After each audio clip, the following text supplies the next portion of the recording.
Carolina always means trouble, a near 45-minute delay, but we are ready for USL League action. And our first look at the team right there, Forward Madison FC in town to take on the home team, North Carolina FC. Forward Madison FC, they've lost only one time in their last 11 games. Jaden Cervania trying to get a win for North Carolina FC. And good evening, everyone. Alongside my main man, Andrew Tate, I'm Dean Linke. And the story for North Carolina FC, 2 games in 4 days. They need to close one out. Yeah, 6 points on the line right here, and against teams on the outside of the playoffs. They've scored in every game this season, North Carolina FC, but given up 7 in the last 3, and that's where the problem lies.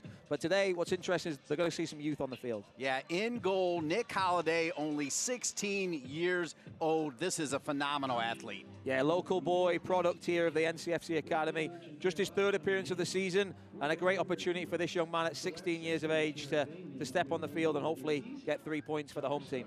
Meanwhile, for Forward Madison FC, as I mentioned, they've been hot in their last 11 games. They're led in the back by Mitch Osman, their captain. 28 years old, Mitch Osman from Australia. 6'3", is a commanding presence back there in that back 3. And in the last 4 games, they've kept 3 clean sheets. So he's a real key cog in that back line. He is one of the favorites of the flock, the outstanding fan group for Forward Madison FC. Speaking of youngsters for North Carolina FC, Britton Fisher also going to get the start at center back. Speaking of starts, we'll have the starting lineup and the kickoff when we return for USL League One action, North Carolina FC and Forward Madison FC.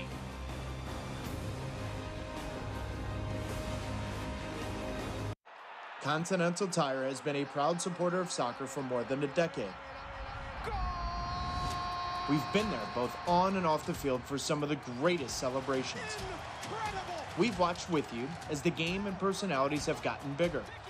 We are proud to continue standing alongside you, supporting the game that gives us all so much. Together, we've shared thousands of incredible goals and celebrations. Here's to many more to come.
So, how do you like your urgent care? At Wake Med, we have urgent care just about everywhere. Urgent care that specializes in orthopedics and kids. My Care 365, open every day of the year. Even virtual urgent care. Yup, urgent care in your jammies on your tablet. So download the Wake Med All Access app and get urgent care that's caring, convenient, and just the way you like it. Welcome back to Wake Med Soccer Park, Salem Stadium. 45-minute delay, but now we're ready. Let's take a look at the starting lineups. We'll start with the home team wearing the blue tops and the white shorts, North Carolina FC.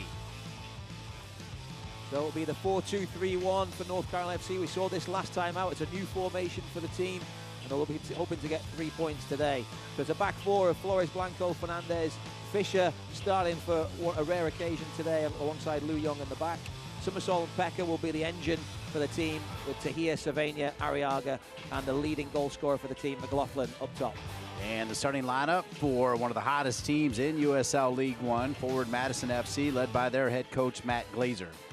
And then in goal for them, they'll have Azor Zorena on loan for the Tampa Bay Rowdies. 3 clean sheets in his last 4 games, and he's just a loanee, but had a great impact here. Back 3 of Rad, Leonard, and Osmond. And then Mikey Maldonado on the left. The real promising player for them will be helping that midfield drive forward, and a front 3 of Strang, Smith, and Mbake Tiong. You see the pink and white jerseys for Forward Madison FC. These two split their matchups last year, and this is the first of 3 games. The next 2 will both be in Madison. A wonderful stadium, really a successful team, a phenomenal fan base led by the Flock. They run a charity called the Flock Soccer Foundation, which helps bring soccer to underrepresented communities in Madison. They have a baseball culture that has translated to soccer, and it's really impressive. Their fan base is awesome, and now they've got a team that's making some noise on, right on the cusp of making the top 6 here for the playoffs. Yeah, they're on a good run of form. Just 1 defeat in their last 11. They talked about in June how they'd had a disappointing start to the season, but they were hoping to finish strong. So they've kind of got a lot of the players back and fit and healthy now. And you're looking at this team, and if they can keep this run going, they'll be amongst the playoffs for sure. Forward Madison, led by Matt Glazer, last coached as an assistant and director of goalkeeping for Sacramento Republic FC in the USL Championship. We'll have more on Sacramento at halftime. You will recognize the man sitting next to him, Neil Lavity, former Carolina Railhawker, who's an assistant coach there. Jim Launder, who won a national championship as the head coach of Wisconsin. John Pascarella, and a special shout out to one of my favorite people in soccer, Keith Tiemeyer, the director of soccer operations and the Tiemeyer family. Keith Tiemeyer, longtime assistant at the University of Wisconsin, and now the director of soccer operations. And John Bradford, the top man for North Carolina FC, assisted by Mike McGinty, Andrew Scheck, Shane Metcham, and Sean Wilson is the trainer. And good talk with John Bradford. Obviously, he feels like, you mentioned it, they've scored a goal in every game, and you see John Bradford there, what a great man he is. He just feels like they've been a little naive late in games, and they need to get rid of that quality and close out games. That's why I started with you, Andrew, saying they got to close it out here. Yeah, I think naive's a good word for it, Dean. I think obviously they've got a youthful side, but I don't think John will never make excuses for the group. They've talked about refereeing decisions and things like that, but there's always moments in games where you should do better. And we think back to the moment here against Richmond, 2-1 up, and it's a little breakdown, mental miscommunication in the back, leads to a corner, give up a set-piece goal, and you end up losing 3-2. So it's those moments in games, little moments, those fine details that can lead to big results. It's interesting talking about coaches. When Matt Glazer stands up, he looks like a reliever that would come out of the bullpen. He's a giant man, and he's got the long hair and the beard. He's very imposing down there. Thankfully for the North Carolina players, he won't be impacted in the play. They try to find Showcat Tahir. Good defense there by Forward Madison FC. I started to mention that the crest features a plastic lawn flamingo, which is the official bird of the city of Madison. And Andrew, I don't know if you've been, I've had the pleasure of being in Madison a lot of times, and it is just a wonderful, wonderful city. I have not been, Dean, so I will take your word for it, and I will report back when I do visit. Oh, yeah, when you do. The Capitol's right in the middle of the city. There's a lake right there, great restaurants, good culture for foodies, and then, of course, they've got one of the great universities as well. It's a great place. And I think the one thing for me, Dean, is just the way the club's sort of presence in and around the world. I think they've got a really good social media following, and I know the fans there have a really good atmosphere going at Breese Stevens Stadium. So yeah, that's an historic venue as well. And taken down over there is McLaughlin. At one point, McLaughlin, there'll be a yellow card already, so an early yellow card here. And this is a great opportunity here for North Carolina FC. Yeah, and it's McLaughlin, the man NCFC will want to see a lot. He just gets the ball out in front of Leonard, and he concedes the foul, and if the referee's going to give the foul for that, she has to give the yellow card. Now, walking a tightrope after just 5 minutes of play. Tightrope indeed. The last time Forward Madison FC has lost a game was against the Charlotte Independents. They come in with 3 straight ties after 2 wins. They won at Northern Colorado, and they also won at home against South Georgia Tormenta FC. Their last 3 games have been ties against Union Omaha, Northern Colorado Hailstorm, and they came back with a tie at Charlotte. We're 5 minutes into this game, And Leonard already with a yellow card. Choquette to here and Cervania. Cervania decides to hit that. So not the best with that free kick opportunity. It's knocked out of bounds. It'll be a throw in for North Carolina FC. Interesting choice here with the white shorts, throwing me off a little bit, as I think it's the first time I've seen this. It's normally blue from head to toe. Yeah, I'm guessing that's just due to the amount of white that the flock are wearing here. That doesn't make any sense, Dean. No, in my head, I'm like, wait a second, they're wearing white because they must have been wearing, but no, they're wearing white and it matches up. That's the complete opposite argument. So that's why I'm not a lawyer, Dean. I was going to let you go. No, don't, please. I could have ended up down a massive hole. There's Fisher. Out to Lou Young. Britton Fisher. When called upon, in my opinion, has been solid at center back. Of course, Skelton, a tremendous pickup and one of the leaders in clearances, but Skelton and Pulisic have been under the weather, really bothered by flu-like symptoms, not COVID, but they have not been feeling well, so neither one of those players are available, and I don't believe Cole Frame is available either. You can't carry anyone out here, Dean, in these conditions, the humidity, this time of year, the intensity of these games. You've got to be 100%. Yeah, that's just an opportunity for some other players to take the spot and hopefully keep the jersey. We are, speaking of hope, we are hoping that the weather has passed. As you realize, it's a 45-minute plus delay to start this one because lightning was in the area. It has been a problem of late for both the North Carolina FC and the North Carolina Curries getting games in on time. I hate to be the bearer of bad news, but at one point when I looked earlier, they were calling for a cell 9:30, 10 o'clock, so it's going to be tight. Sorry, just going to get it out there. Maybe the reverse psychology there on the weather. Flag is up. Nice job by Fisher stepping up with Fernandez. So that means the communication is on with those two. And it's going to need to be, Dean. You know, this forward Madison side, they've got some goal scorers in there. They come from different areas. The movement of the front three is going to be a real kind of tactical battle for the midfield pair of Pecker and Summersall on that back four. Obviously Fisher slotting in and then Holiday in goal today. So some, as you say, some new pieces in there that they've got to make sure the communication is on point. Right side to Lou Young. Lou Young, 7 yellow cards. I believe he already has missed a game because of yellow cards. Dancing with it. North Carolina FC, Cervania. Choquette to here was showing open, and now Cervania is taken down, and it'll be another free kick. No yellow card this time, but foul called against forward Madison FC. This time it goes on Andrew Wheeler. Yeah, and Cervania, you can't give this boy too much space in that area, especially on his left foot. Wheeler has a few nibbles and just kind of gets Cervania's leg top caught between his two. And Cervania, this is a nice area for the left footer. We've seen him cause some problems from this area, but there'll be a discussion. Garrett McLaughlin, goals have dried up somewhat. I feel like he's been on 8 for a number of weeks now, Dean, and he'll be looking to get to double figures sooner rather than later, especially when you see the likes of Tazagi netting 3 in a week, and he's back up tied with the Golden Boot leaders. So Garrett McLaughlin's got to get back in that mix and help his team climb the table.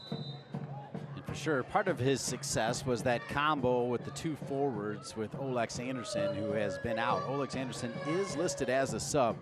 It'll be Cervania. This time goes into the wall.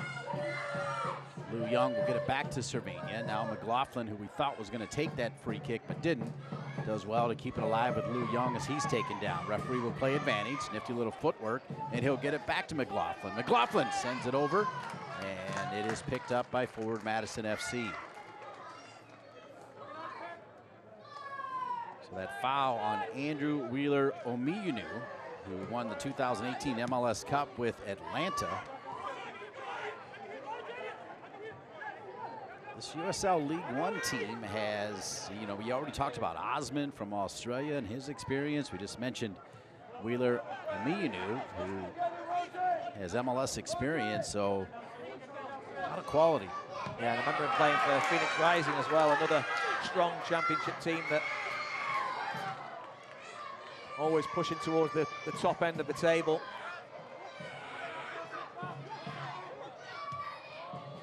Flag goes up as just leaking a little bit too early there was the front runner, Roger Smith, who played for Northern Oklahoma College, where he scored 33 goals in 37 appearances. He comes into this game with 4 goals, and he's starting to heat up as well for the pink and white. That was a close decision, Dean, there. I think it was only maybe half a yard off. Luckily for North Carolina, the margins were just right. There's Showcat showing his special quality. Tried to do that nifty little pass to Nelson Flores Blanco, but read well by the visitors from Wisconsin. We're in the 11th minute alongside Andrew Tate, Dean Linke, delighted to be with you for USL League One action, albeit 45 to 50 minutes later than we originally anticipated. Sent forward, this time the flag will stay down, and Fisher probably had more time than he realized, decides to head it out of bounds. Yeah, I think he's taking no chances there. We talk about naivety sometimes, Dean. You're trying to play out of situations, you're trying to be a little bit too clever in moments in the game. Sometimes you're sticking into touch, allowing everyone to regroup. They don't have to win pretty today. They've just got to find a way to get over the line. Alvin Jones with the long throw in from Trinidad and Tobago to Osman originally, and then Leonard, who is, as Andrew Tate said earlier, he's got to be careful sitting on that early yellow less than 5 minutes in. It's back to Osman. Osman has recently been named to a USL League One Team of the Week as a center back. Shows you his qualities.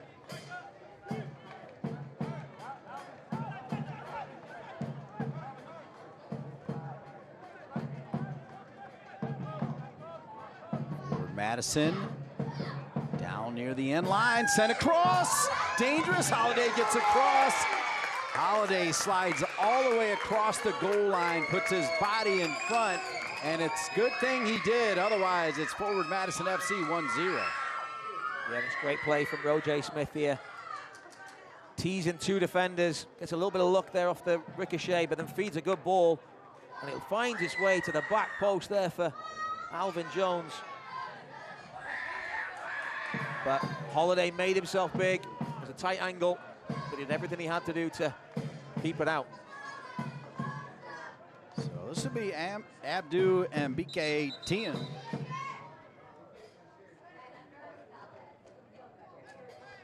As Abdou, who is from Senegal, played at UConn for Ray Reid. Corner driven far post. Boy, I love a corner.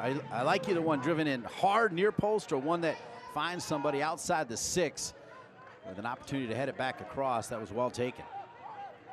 It's a good spell of pressure here from the Flamingos. They started slowly, but now they're starting to get on the ball, possess it a little. A little touch inside. Lou Young does well to defend and clean it up. Sent out of there by Arriaga. I think they're a little bit too direct early on. I think Dean trying to get that early goal, something that the North Carolina has to avoid. But now you're starting to see that patient build-up play, playing between the lines. It's a beast down there. We'll show him to you later. The top man for Madison FC. Yeah, I'm looking. Is it the distance that we're a little bit closer to Coach Glazer? And it makes Coach John Bradford, who's no small man himself, look quite. He reminds me of Paul Shuey, who has girls that play in the North Carolina FC system, and he is a famous reliever for the Cleveland Indians. He's got that same look, a giant of a man, like 6'3", 230, 240. Glazer standing up. Here's Showcat to here, 15 minutes in. Showcat to here. The fans love it. Showcat to here, and it's headed out of there by Leonard, sitting on that yellow. Summersaw does a good job to tackle it and win it back. Flores Blanco, now Showcat to here. This is Summersaw again. Last we saw Summersaw, he was not starting, and John Bradford talked a little bit about that. Summersaw has had great spells, but there are times where he wants him to be a little bit more focused on both sides of the ball. Yeah, we talked early on in the season about his presence, right? He's got the stature in there, he can cover the ground. And alongside Pecker, I do like that tandem there because it allows Jaden Sylvania to play that little free roll and roam around. And whether he can get that partnership working with Garrett McLaughlin the way OLX Anderson had. But I tell you one thing we haven't really touched on, Dean, is the firepower on the bench for NCFC today. OLX Anderson, Shaq Adams, Nicholas Molina, all waiting in the wings should the score be tight and they need that impetus off the bench. Excellent point, as always, by Andrew Tate. Keep an eye on that, particularly in the second half. Here in the first half, we're 16 minutes in, no score. I think it's fair to say that forward Madison FC has had more of the play. They've been more dangerous, and if not for the great speed across the goal line of Mr. Holiday, it's 1-0. That is going to roll out of bounds, and it'll come back to North Carolina FC. Do you agree with that sentiment? Yeah, I think especially in the last 5-10 minutes here, Dean, they've started to get that rhythm in their play. There you see them breaking lines, getting balls in behind. North Carolina, I thought, started pretty well. A couple of early looks on goal. Garrett McLaughlin's more set pieces, isn't it, though, from that aspect of things. Summersall trying to find McLaughlin. There's Cervania, really well done to Choquette here. McLaughlin trying to stay onside. He is onside. McLaughlin trying to dance with it. Leonard does well to shield. Leonard has to be so careful. Good defending by Leonard. Nice job by McLaughlin to stay onside. Yeah, that was a really, really close call from the assistant referee. You see it here. Tahir does really well. Gets turned, slips a really well-weighted pass in behind Osmond. And then it's Leonard does incredibly well here. He almost squares up to McLaughlin, but then the quickness of his hips to shift back to the right-hand side. You know, he's not the biggest defender, Leonard, but he's over 80 appearances for forward Madison and an ever-present in that back line. Whistle in favor of forward Madison.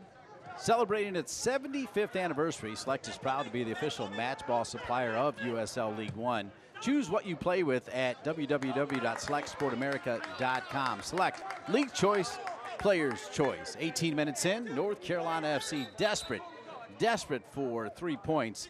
0 forward Madison FC, who has been outstanding in their last 11 with just that one lonely loss to Charlotte.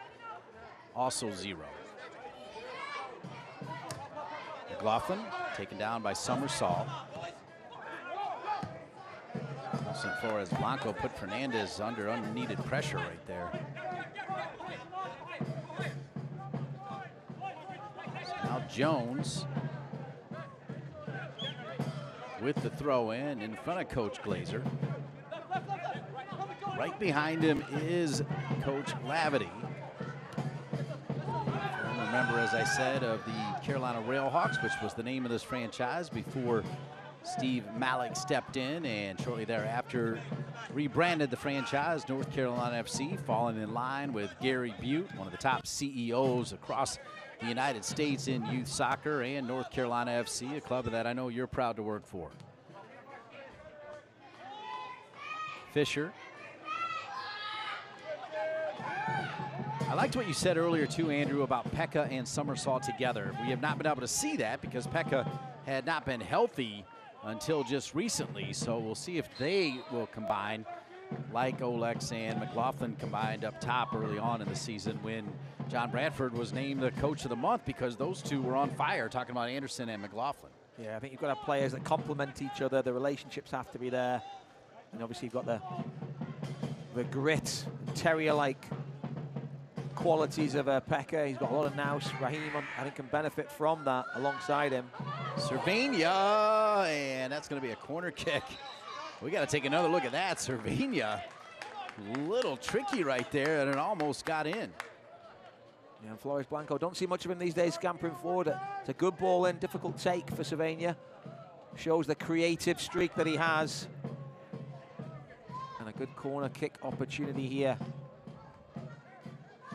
for the home team. So Ryko, the goalkeeper, as you said, has done well since coming over from Tampa Bay. Forward Madison FC's had some rotating goalkeepers across the loan process, and Ryko is down right now, and he's staying down, at least for the moment. And there's a lot of bodies in that 6-yard box. tough to see on the first look who clattered into who. Showcat puts it right on the money. It's like Fisher got a whole lot of Raiko Arosarena. Yeah. Sylvania kind of blocking his path, but I don't think there's too much wrong with that. But when the goalkeeper goes down, more often than not, you're going to see those decisions given. Arosarena listed at 5'11", 180. I'll tell you what, he looks a lot bigger than that. Dean, that was my first opinion is when I saw that as well. And when you see his performances over the last 4 or 5 games, you'd expect him to be a lot bigger too. He's been absolutely phenomenal. And a big part of the reason why I feel they're a little spicy out there.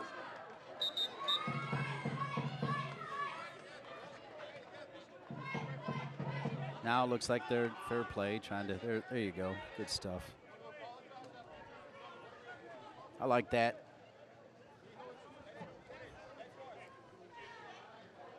So here's Osman over the ball.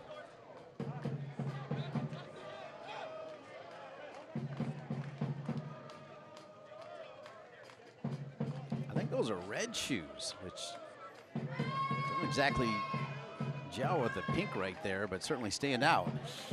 Getting some fashion tips from Dean Linkley. You can have that for free, Mr. Osman. That is not good. To be fair, Dean, I'm not pairing red with pink either. I'm not sure we're qualified to pass on any pearls there. Nope. Good ball sent forward by the aforementioned man in the red shoes, Osman. It's knocked out of bounds, and it'll stay with forward Madison FC. Still no score, 22 minutes in. Just about at the point where we'll get the thoughts from Andrew Tate on both teams, but we'll do that after this throw-in. As forward Madison FC has a chance to be dangerous.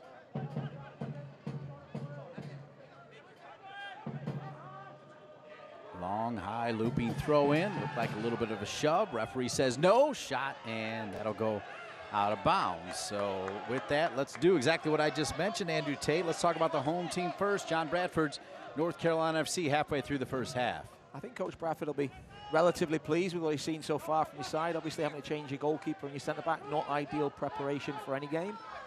But they've had 2 weeks to prepare for this game. The 4-2-3-1, second time out this year. I think he'd be relatively pleased. It's one of those, not having that second striker, they're never going to have that threat in behind. But you're starting to see the link up with Showcat Tahir and Jane Sylvania getting back on the ball. I think we'd like to see Arriaga involved a little bit more, Dean, for me. Yep, not said his name. And your thoughts on Matt Glazer's forward Madison FC team? I mean, they're exactly what I think I expected here in person. It's, you know, they're very stingy. The goals scored and goals conceded are right about the same. They're 5 games unbeaten. They're not going to be a pushover for anyone. And I think just the tactical battles that you're seeing out there today with the back 3 versus the front 3 versus the midfield 2. So there's just some real tactical struggles out there. I think it'll be interesting to see how they're won. But, you know, 23 minutes in, it's blown by, Dean, without too much goal-mouth action. And I'm looking forward to the remainder here. And with all due respect to Will Pulisic, who had, there's Nick Holiday. Nick Holiday with a great save, but he can't save the second one. Holiday gets a great first save, but the second one is left open and finished. And forward Madison FC, Holiday was way off his line, and Mbake Diem has made it 1-0. And it's a great defense-splitting ball from Gebhard. And then the ball, yeah, like you said, he's way off his line. I think he's thinking about coming to sweep that up because it's on the wrong side of Fernandez. Strang does really well with the initial opportunity, and it falls so kindly for Mbake Diem. And he's not going to miss from there. And that knocks the stuffing out of you for North Carolina because it's been very nip and tuck. But one quality ball in behind splits the centre-backs, and they're off the mark and off and running the Flamingos. So Abdu Mbake Diem, as I mentioned, who played at UConn, where he topped the stats leaderboard with 18 assists, 77 appearances, and 46 goals, has his second goal of the season, as he is now over 1,000 minutes for forward Madison FC, and the flock is loving it, as we hope they're tuning in and watching their team. As I mentioned, they get great crowds at home, and I'm assuming they follow their team on the road. And after that long delay, We mentioned fair play during that scuttle a little bit. I think it's fair play as far as the score right now. I was just getting ready to compliment the fact, though, that Nick Holliday gets a chance to play a little bit, with all due respect to Will Pulisic, and unfortunately, after the great save, it left the opening right there. And a real blow for Gustavo Fernandez, a former Madison player. And 2020 and 2021 there, almost clocking 30 appearances. He'd have been looking to try and get that shutout and get one over his old team. And he was caught out with just on the blind side there. It's a great ball though, and just too much space offered. So full credit to the weight of pass from Gebhard there. So another throw in.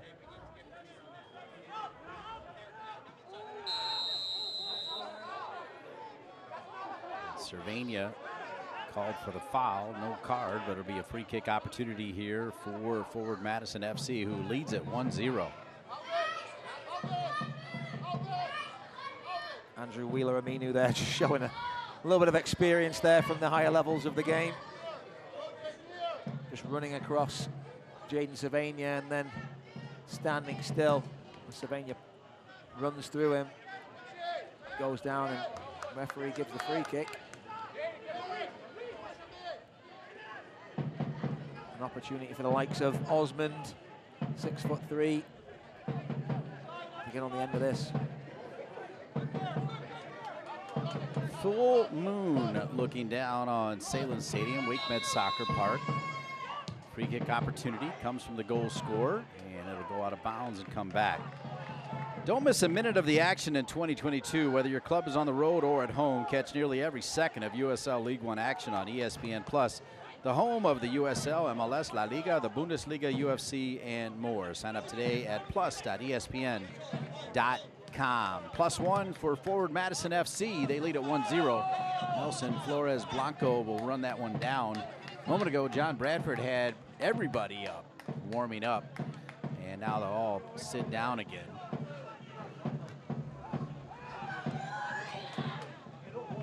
I think, Dean, and just looking at this game and the way Coach Bradford set up his team and how the bench is stocked with firepower, Madison coming off that game in Charlotte on Friday, 4 days rest. I'm wondering if he's just thinking, you know what, they're going to tire later on in this game and bring these boys on and really go at them if that's the ticket for the victory.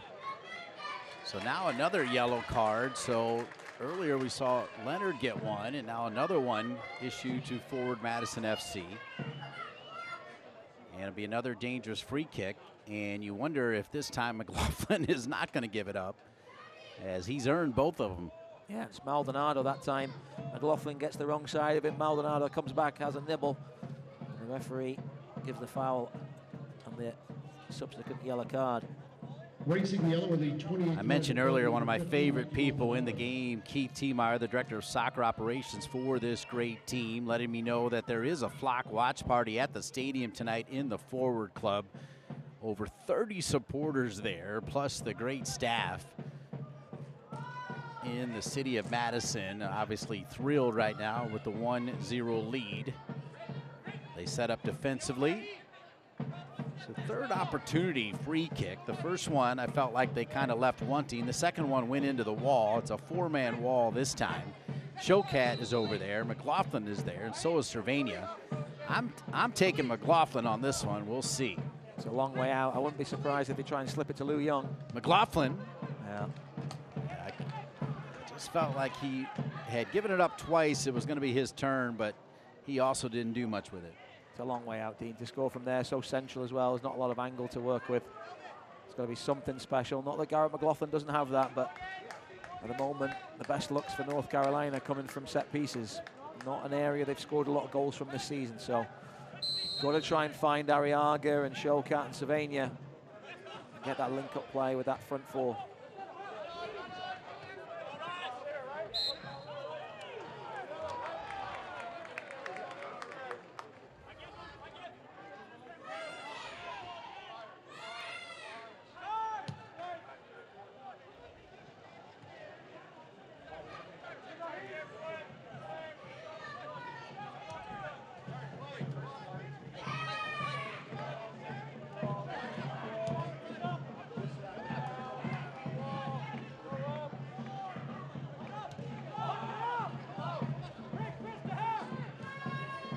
All the way back to the forward Madison FC goalkeeper. Second ball won there by Pekka. Tried to find Cervania. Nifty footwork there by Mitch Osman. This is a really good ball. They'll switch it on a dime to Jones. Jones neatly takes it down. Torres Blanco keeping an eye. Boy, I really like the way forward Madison FC pops the ball around. I like it. Yeah, and they really put a lot of players onto the back line, asking questions. This is another good ball in, and Fisher's got to knock it out of bounds. Oh, no, they'll say it's deflected, so Fisher kind of gets bailed out right there. That was on the left side, on the right side, back over to the left side, and Fisher actually lucky that it did go off of a forward Madison FC player. Yeah, he plugged the gap there, Fisher, really well. Because you can see what forward Madison does. They stretch you. I'm liking Mikey Maldonado in the middle there. He's a little bit of a different look. I'm used to seeing him flying down the left wing. But he's a nice bright spark in that middle of the midfield for the Flamingos. We really haven't seen anything of Arriaga, and now he's picked up an injury. Yeah, he is still down. Right now, forward Madison FC is going to play on.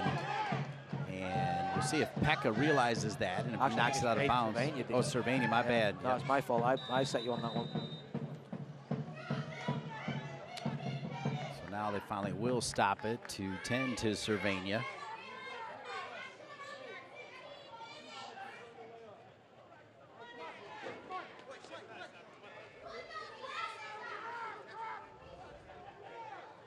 It's a strong tackle from Cyrus Rad. Comes right through Cervania. Wins the ball. Referee didn't see anything wrong with it. Neither the assistant referee has a much better view than we do. Cervania, one of the most fouled men, I think, in USL League One. He is back up, and they'll use this moment for a water break as well. And while they do that, we'll plug Sirius XM. Can't watch the match? Turn on Sirius XM FC 157, North America's only 24/7 source for engaging soccer talk, including USL All Access Tuesday nights at 7 Eastern. Plus hear live matches from the USL, MLS, English Premier League, and more. All on Sirius XM FC 157 and the SXM app. I have waited long enough, and it's now time to say congratulations to the England women's national team on behalf of you, Andrew Tate, and all your fine England mates. What an incredible run for the England women's national team. Yeah, went one further than the men this time last year, so they've got the kudos there. It's been an incredible run. Obviously, the Dutch coach who's just come in and completely inspired the team and the country. And usually, being English, we find a way to stuff it up at the final hurdle. But no, they were an absolute credit, and the tournament I thought was a real success on the whole. And excited now for the Women's World Cup next year. Yeah, indeed. Can't forget about the Men's World Cup. We'll just focus on the women now. Yeah. Well, and of course, your coach, by way of Holland, has ties to the University of North Carolina, Chapel Hill, as well as Bronze back there on the backside, Russo, and a couple other players. Exactly, yes. It's funny, isn't it? Those connections run deep here. Strong tackle there from Somersault. They don't give up a lot of fouls, North Carolina, so, you know, I think that's something they've got to have a little bit more bite in their game. My team, Liverpool, was playing Fulham, the newly promoted challengers, on Saturday, and the bite and the determination and the spirit that Fulham put into that game, they thoroughly deserved the point from that. And I think that's something that North Carolina has to find a way to be a little bit uglier, make things difficult for teams coming in here, because you look at Ford Madison today, they're enjoying their evening here in Raleigh, North Carolina. Yeah, they really are. Jones is offside, and they're doing it with a three-back. I mean, granted, they do have wing-backs, but, I mean, it's a 3-4-3. I mean, they're not kidding. No, they're very comfortable in it. I mean, like I said, there's a lot of tactical flexibility there. They stretch you and pull you in different ways. They're one of the most accurate passes, one of the most accurate passing teams in the league, so they'll keep the ball and they'll move it and try and exploit those spaces when they come.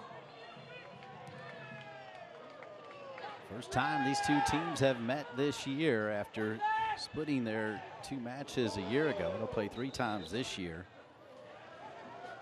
Who's hot, who's not? Well, Omaha is unbeaten in their last 8 with 3 wins and 5 draws. We'll have more of that at halftime. This team right here, Forward Madison, 1 loss in their last 5. 5 wins and 5 draws. Chattanooga unbeaten in their last 5. And Richmond, 3 straight wins to find themselves at the top of the table, because all of a sudden Greenville, just like they did last year, great start, a little bit of swoon, and then finished obviously on top, or right there with Omaha. Meanwhile, NCFC, they're winless in their last 7, including 6 losses, and they're trailing right now. Tucson, 1 win in their last 10. Fuego, 3 straight losses, and Greenville, 1 win in just their last 5. We'll get you updated on the standings and scores from this past weekend at halftime. And just as important, we'll take a look at USL Championship at Sacramento, who will face Orlando City in the Lamar Hunt U.S. Open Cup final.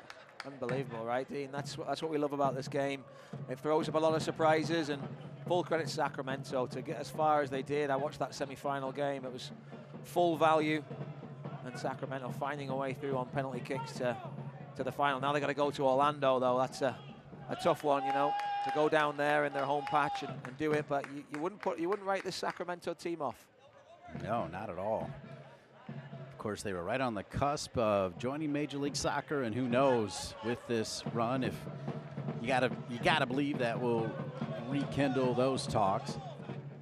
Yeah, and Sacramento, a public led by Mark Briggs, who was just like yesterday, he was coaching at Wilmington Hammerheads, and I was talking to him about things in the youth game and things like that, and now he's rubbing shoulders with some of the top managers in the US. So full credit to him and the job he's done.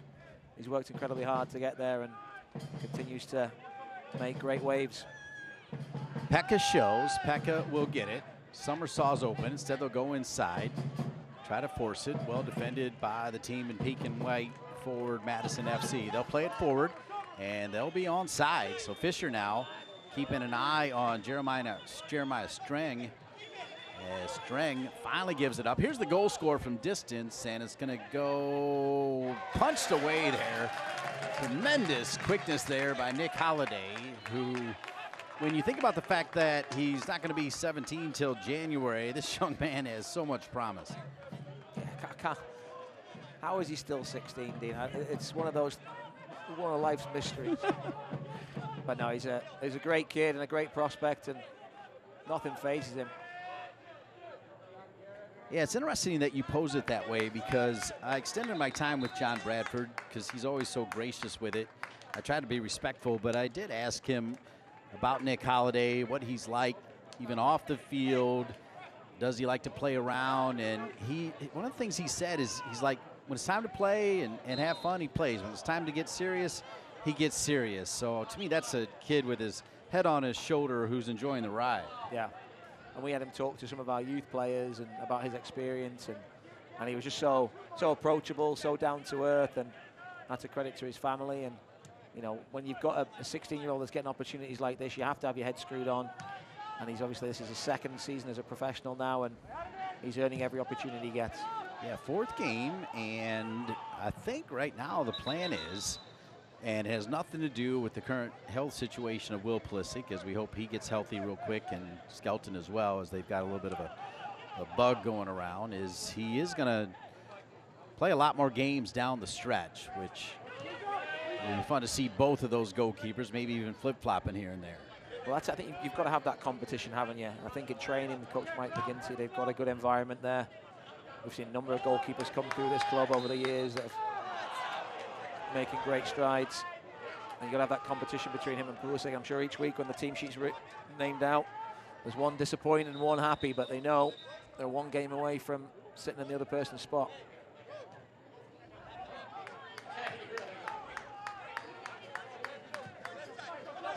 The game just sort of petered out a little bit for North Carolina, struggled to get that rhythm and fluidity that we've seen throughout the season. Just trying to figure out how to break down this Madison side.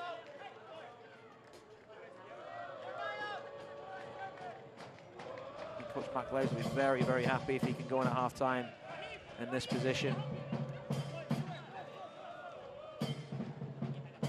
Well, you mentioned how stingy this defense has been. And of course, now their new man by way of Cuba is Raiko Arosarena, who has already looked much bigger than his size. We touched on that earlier. This team had Phil Brino, starter last year, start of this year. The team felt like they wanted to upgrade there. Phil had some very good moments and some not so great moments. Had some tough personal life events going on with the passing of a family member. They put out some feelers on who was available as that one was sent in there. And through a connection, Leo Chapo, a former MLS player, got connected to the Tampa Bay coaches, Neil Collins, and their goalkeeper coach, Stuart Dobson. And sure enough, Raiko was the starter there early in the year, but was relegated to a backup role. And after the changes there and a good run of results, they decided Raiko needed some playing time and were willing to loan him to Forward Madison. Effectively, they exchanged loans as Brino for Raiko. And by the way, Raiko's brother is Randy of the Tampa Bay Devil Rays, the Cuban nationals trying to get their green cards. Really impressive connection there, and good breakdown on the goalkeeping situation, courtesy of my main man, Keith Tiemeyer, clarifying what you and I were talking about before the game. Yeah. So thank you, Mr. Tiemeyer, and thank you for Madison FC, who leads this 1-0. And you can see in Arozarena, he's a talented boy, and you can see he's a good prospect, and he's certainly enjoying the opportunity here at Forward Madison. And really helping the team kick on. Sometimes just a change of scenery can suit both players, can't it? Yes. Tampa's not a bad place to be going the other way, is it? No, it's pretty cool to have a brother playing Major League Baseball as well. Boy, it just seems like every time North Carolina FC is putting touches together, Forward Madison steps up. They have made some questionable fouls, but nothing really dangerous off of those fouls, except the 2 yellow cards we'll have to keep an eye on. Nelson Flores Blanco, and good tackle. It will be a corner kick, North Carolina FC. Good defending from Alvin Jones going the other way there. Flores Blanco. Not seen him scamper forward as much as he had in last year, I feel, but there they need to get him and Lou Young involved a little bit more to get that support and supply into Garrett McLaughlin. I don't like to see him coming short as the number 9 because there's not enough movement off and in behind him. So getting the likes of Flores Blanco and the like involved will be key. Choquette here, lofted ball, curling back, and Raiko just plucks it right out of the air and falls down. Standard fare for most goalkeepers. And Garrett McLaughlin, you got to be aware of Garrett. He likes to sniff around. He has caused some problems for goalkeepers here at Wake Mid Soccer Park. Yeah, fox in the box, Garrett McLaughlin. He's looking around for some scraps. He'll take them. He scored some belters, but he'll take some scraps if you want to give him away for free. Yeah, you mentioned he was the runaway leader early on, but he has gone a little silent as it relates to goal scoring. Last time here did not start. And in fact, one of the things that John Bradford said, even, and you talked about it, Andrew, even when he doesn't start, he's such a great teammate, which is great quality. Yeah. Strange enough, he's tied for 3rd in the Golden Boot race with Galindrez and Para. So it just shows how fast he came out of the blocks. And you wouldn't put it past him getting back to the top. They've just got to find ways to create the chances for him, because his conversion rate has to be right up there with the likes of Tazagi, who doesn't get many opportunities a game, but boy, does he take them. Yeah, what a tremendous header. And yeah, you mentioned it, so I guess we got to talk about it. You feel like that game's over, 2-1, 90th minute over Richmond. Last time we were here, and Richmond walks out of here with a 3-2 win, and they've gone on now to take over first place in USL League One. And that was a crazy game, Dean. If you remember, we had the storm delay, the injuries, players were dropping down like flies with muscular injuries and things like that. It was a really stop-start strange game, and full credit to Richmond. They found a way to win, and I don't think that I've been super impressed with them in terms of their displays or how dominant they've been. They just find a way. And I think when you've got the likes of Tazagi right at the top of the Golden Boot charts every single season, you've got a chance, and put some experience and likes of Vignals around him, you're going to have a chance. So Greenville and Richmond, the 2 to beat. But there's a few teams that I could see sniffing around that could infiltrate that. And I'll tell you what, when you're talking about Omaha and their run, Omaha's only lost 2 games all season, but the next team with the least number of defeats is this Forward Madison team. So that's just how competitive they are. They don't lose many games. And that will, I think, put them in good stead to make a playoff berth, I think, towards the end of the season, Dean. Yeah, they look really sharp the way they move the ball. They have, as you said, they have owned this 3-back system with the 2 wing backs. And when I mean own it, I mean they own it. Jones will push all the way forward, but when they have to go to defense, he's right back there at the left back. And then when it's time for offense, he's all the way up front near the 18. Yeah, they've got the triggers right and the movements and when to drop in and when to go. We saw a couple of moments early on when we saw Leonard isolated 1v1, didn't we? And he got caught for one for a yellow card and then defended McLaughlin really well for the other one. But since then, we haven't seen those moments. They've really plugged the gaps well and battened down the hatches.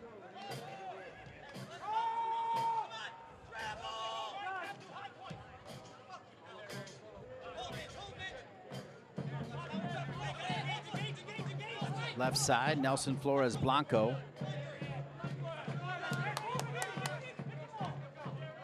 Now squared.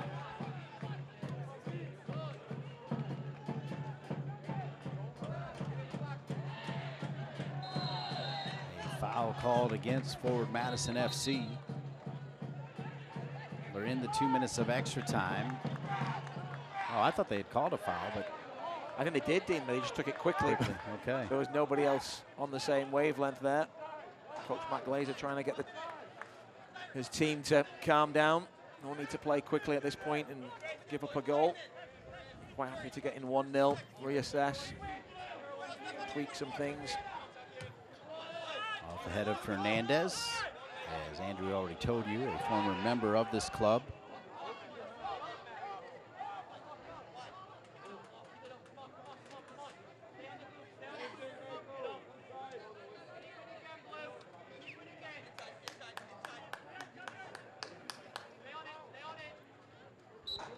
Goalkeeper will boot that one long, and it's halftime. Quick thought on the 1-0 lead for Forward Madison FC. Yeah, full credit to Forward Madison. I think they deserve the lead.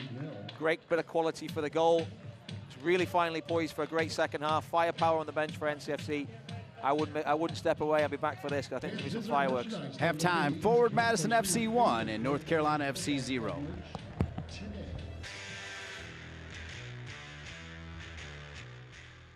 Continental Tire has been a proud supporter of soccer for more than a decade. We've been there both on and off the field for some of the greatest celebrations. We've watched with you as the game and personalities have gotten bigger. We are proud to continue standing alongside you, supporting the game that gives us all so much. Together, we've shared thousands of incredible goals and celebrations. Here's to many more to come.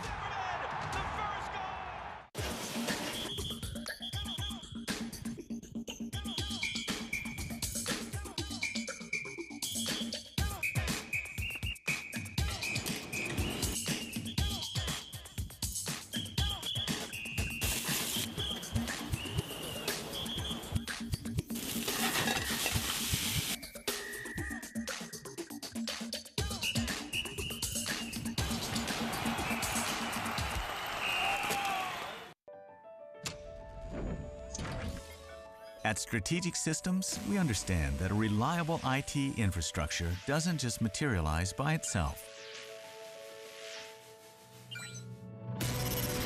We've been helping Triangle businesses of all sizes build and manage secure, reliable technology solutions for over 25 years. Strategic Systems and CEI. Are you transforming your business? So, how do you like your urgent care? At Wake Med, we have urgent care just about everywhere. Urgent care that specializes in orthopedics and kids. My Care 365, open every day of the year. Even virtual urgent care. Yup, urgent care in your jammies on your tablet. So download the Wake Med All Access app and get urgent care that's caring, convenient, and just the way you like it. Halftime here at WakeMed Soccer Park after a near 50-minute delay to start this one. Forward Madison FC said no problem. They looked very good, and they have a 1-0 lead here in Cary, North Carolina. Alongside Andrew Tate, I'm Dean Linke, and make no mistake, Forward Madison FC, I think, has earned this 1-0 lead. Yeah, they've looked really good. I mean, they're stingy at the back, and they've shown a bit of promise going forward. Just one moment of quality, and they've got themselves in front. Every game is so important right now as we take a look at the upcoming games for both teams. We'll start with the home team, North Carolina FC. And we talked about it in the warm-up to this game. Just, it's a big week. So you got the game today, and then Central Valley Fuego, two teams on the outside of the playoffs, where if North Carolina get the 6 points, it'd be huge. But then they don't get any easier. You've got to go on the road to Union Omaha, Forward Madison, then Tucson, and then another trip back to Northern Colorado. So some really, really tough games coming up, but important games for this North Carolina team. And the upcoming schedule for Forward Madison FC. And they're in a great run, so I think they'll be enjoying these games coming thick and fast. Another quick turnaround against Chattanooga. That's a big game. Chattanooga on a good vein of form right now, sitting in third. But today, if Forward Madison win today, they can jump above them. So that just shows how much they're enjoying the current form they're in, and they'll be looking forward to those games. Yeah, they can jump up front a lot of teams and be in third place. We'll have more on that coming up here at halftime. Right now, we'll step aside. Fans hoping that North Carolina FC can do what they've done all year, and that is score a goal in the game. Right now, they have not scored a goal. It's 1-0, Forward Madison FC on top.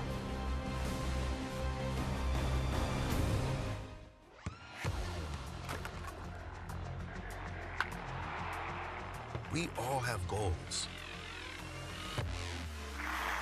But let's be honest, most of us aren't going to be professional athletes.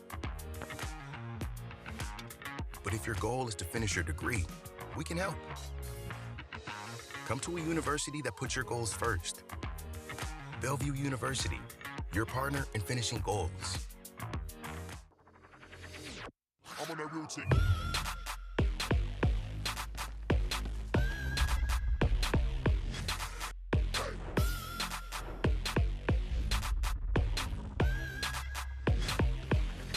I'm on that routine.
Welcome back to WakeMed Soccer Park, Salem Stadium, where the youngsters are having a good time here. They would like to see a goal from the home team as they trail Forward Madison FC by a score of 1-0. Alongside Andrew Tate, I'm Dean Linke. You went to break talking about what a win would mean for Forward Madison FC. It would push them up to third place in the USL League One standings. Yeah, it's a credit to the run they're on. They're in some great form. They've got their players back fit and healthy, and they're managing the rotation in these tough games in July and August. And yes, it's great for them. On the flip side, for North Carolina, it's not looking too pretty. Bit of a wasted 45, but I expect them to come out firing in the second. Some games this weekend. North Carolina FC actually had a game canceled, but Richmond, coming off a win here, had another win against Tucson. Yeah, they just find a way, Dean, as I said. Tucson, unfortunately for them, they're on the flip side of that. Northern Colorado, big win for them. Union Omaha, just keeping rolling. And then the big one is this Chattanooga, 5-1 against Greenville. I don't think anyone would have seen that coming, but once again, it just sees the big three, Richmond, Chattanooga, and Greenville, right amongst that top of the table. Take a look at the news and notes for around the league. And yes, this is USL League One, but really a lot of our attention has to be on Sacramento out of USL Championship. Yeah, it's great to see the USL representation in the final. And then 13 wins for USL League One team just shows the depth in the Open Cup. 9 wins versus MLS or championship opponents, which just shows the quality that spans throughout the USL.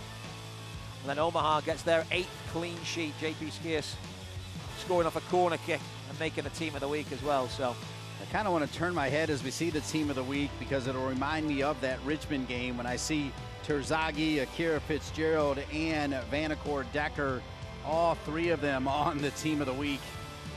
Yeah, it was a nightmare stoppage time run for North Carolina. But Terzaghi, they kept it quiet the whole time. But yeah, 4 players from Chattanooga and 4 from the kickers, and highlighting Akira Fitzgerald at the top there. Always great to see him up there. We've talked a lot about Sacramento, the incredible win in penalty kicks over Sporting KC in Sacramento. Let's enjoy the sights and sounds of that incredible victory to push them in to the final of the Lamar Hunt U.S. Open Cup. It's Kecko. It's a great chance and parried away by Poolskamp. Weaving his way through, putting it on frame, and Villieto had to parry it over the bar. The Jamaican Malik Foster. The Panenka, absolutely disgusting. Hoisted this trophy plenty of times. Saved by Viniello. Rodrigo Lopez. It's improbable. It's indomitable. It's another cup set. Continental Tire has been a proud supporter of soccer for more than a decade. We've been there both on and off the field for some of the greatest celebrations. We've watched with you as the game and personalities have gotten bigger. We are proud to continue standing alongside you, supporting the game that gives us all so much. Together, we've shared thousands of incredible goals and celebrations. Here's to many more to come.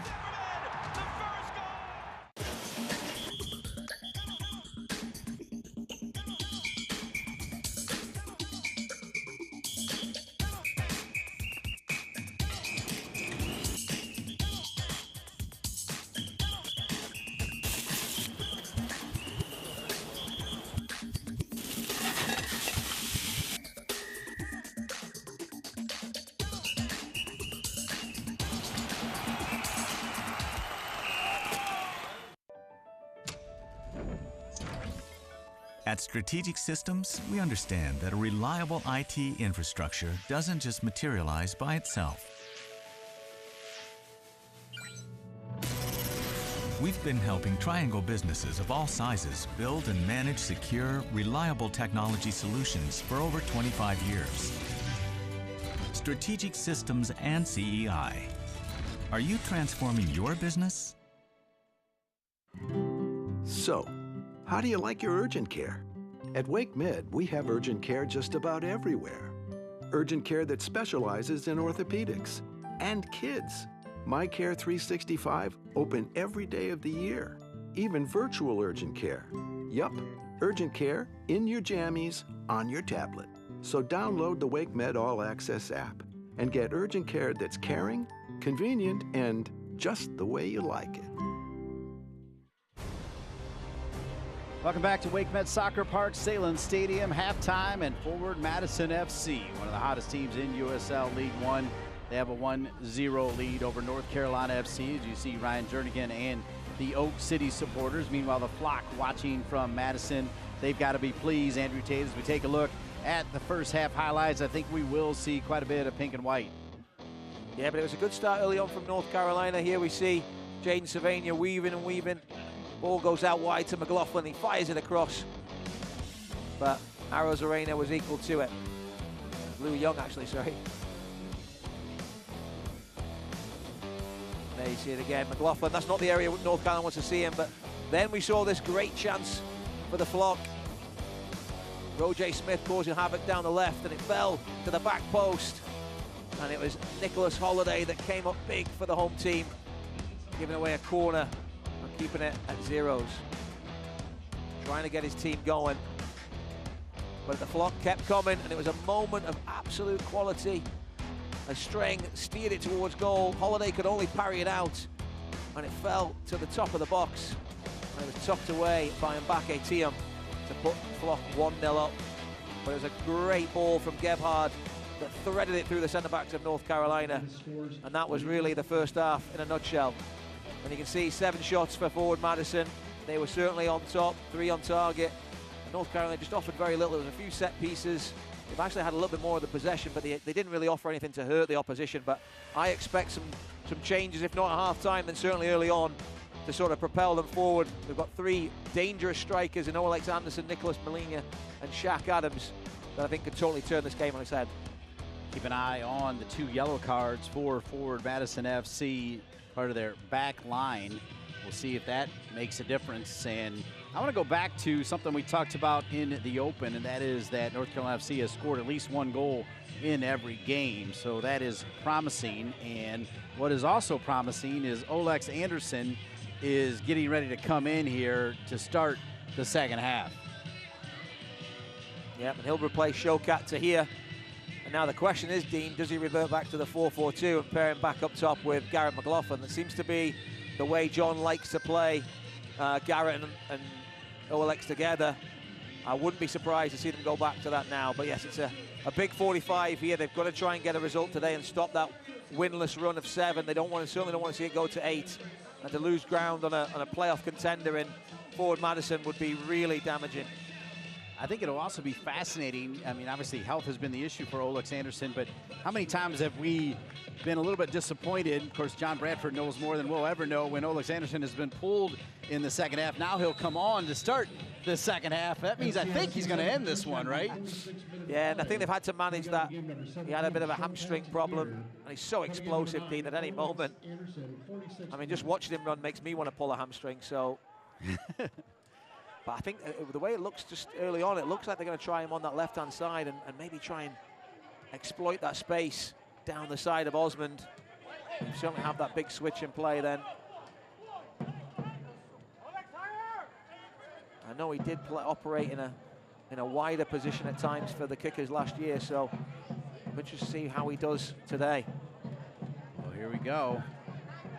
Alex Anderson, and a point to the spot. Are you kidding me? Are you kidding me? You just said we'll see how he does today. Did you not just say that? And I guess that's the answer right there. He set up his team right here in front of the Oak City faithful. And it was Osmond, the person I was worried about them getting at. Because there was a couple of times North Carolina got down the side of him in the first half, and having Alex Anderson running at you. Alex just teases him into the tackle. Osmond sticks in his big red boot.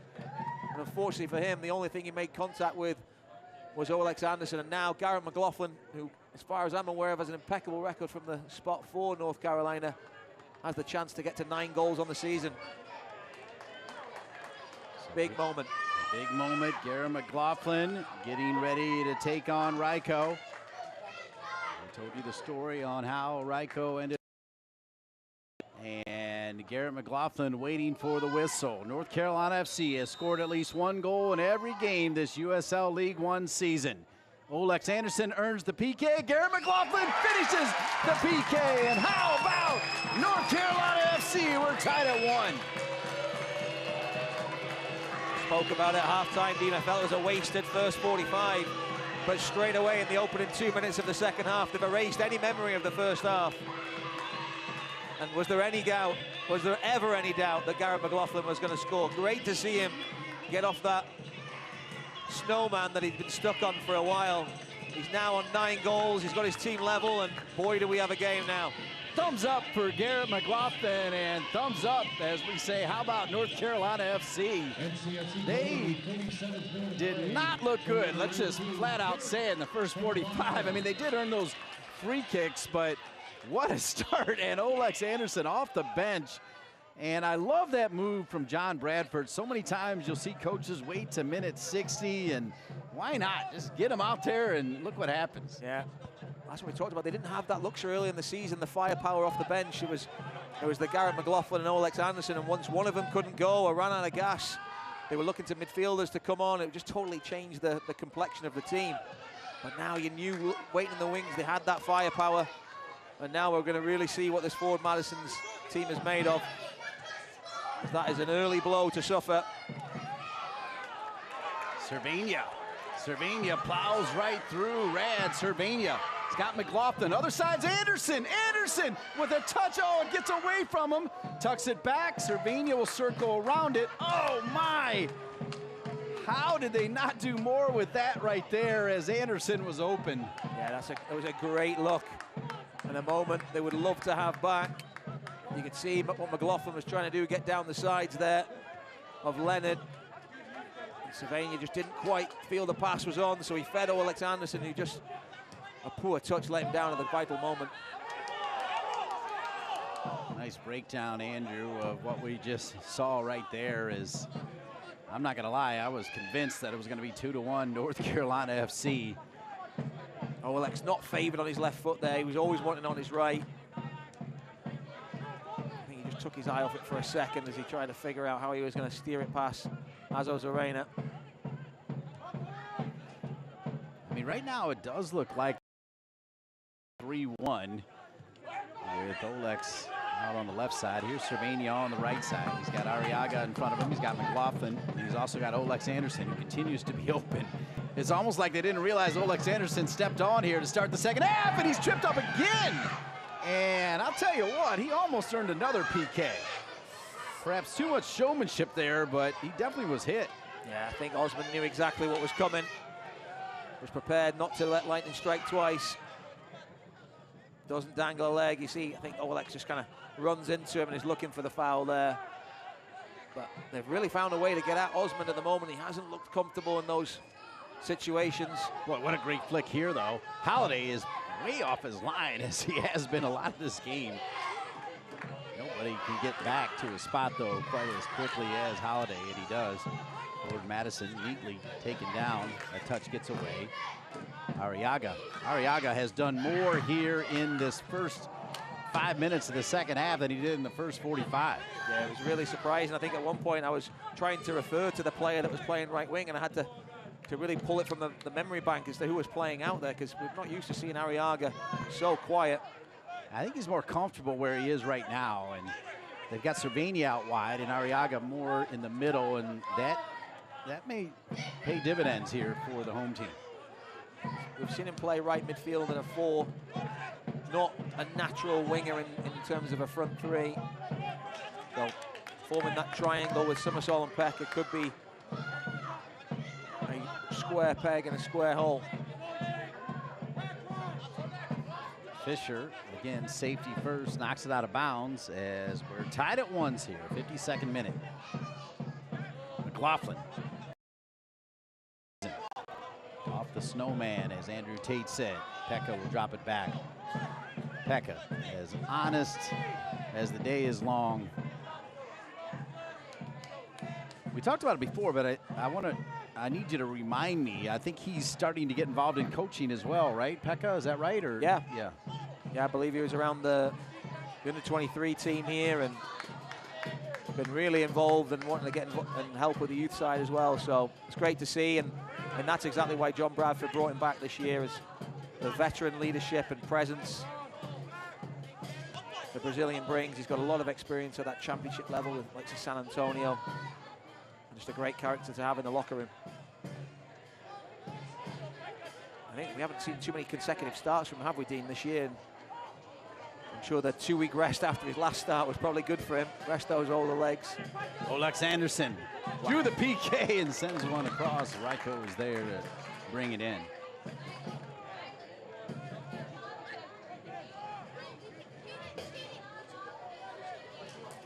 And that gap between Osmond and Alvin Jones, I think, is the one that Olex Anderson's been sent on to exploit. He's just playing right in between the two of them at the moment.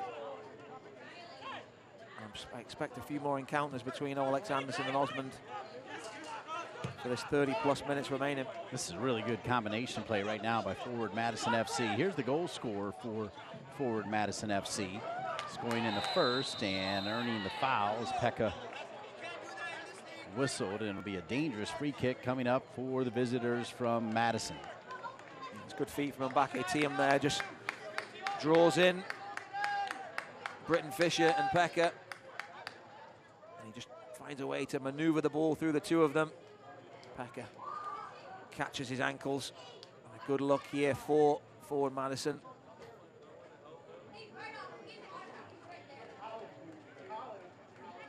And you think, Dean, the next goal in this game is absolutely crucial for North Carolina if they're going to get the 3 points that they so badly need.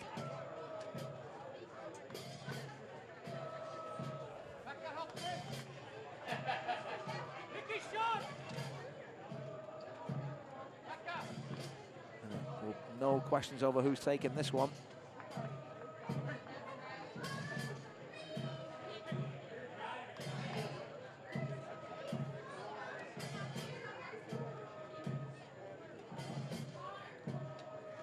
So finally the whistle to start it, and here we go. Nobody home, and that one will go way out of bounds. So like North Carolina FC on this side in the first half, a wasted opportunity for Forward Madison FC. And Strang with prepared like he was Cristiano Ronaldo there. I was expecting something big, but the dip wasn't there and sailed high and harmlessly over the bar.